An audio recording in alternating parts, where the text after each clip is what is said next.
sports muna tayo. Wagiang Claret High School kontra sa Lasal Green Hills sa National Collegiate D-League.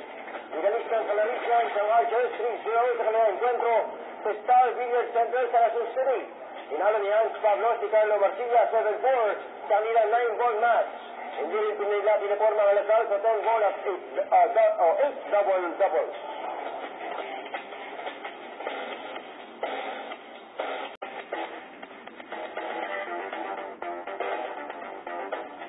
Balitang sports muna tayo. Claret School of Quezon City luso sa Xavier School sa National Collegiate D-League. Nanaigang Xavier 7-0 sa 10-ball discipline, pero nakabawi ang Red Roosters 5-2 sa 8-ball doubles. Sa deciding 9-ball contest, nagugi si Hans Pablo 7-1 kontra kay Carlos Cue.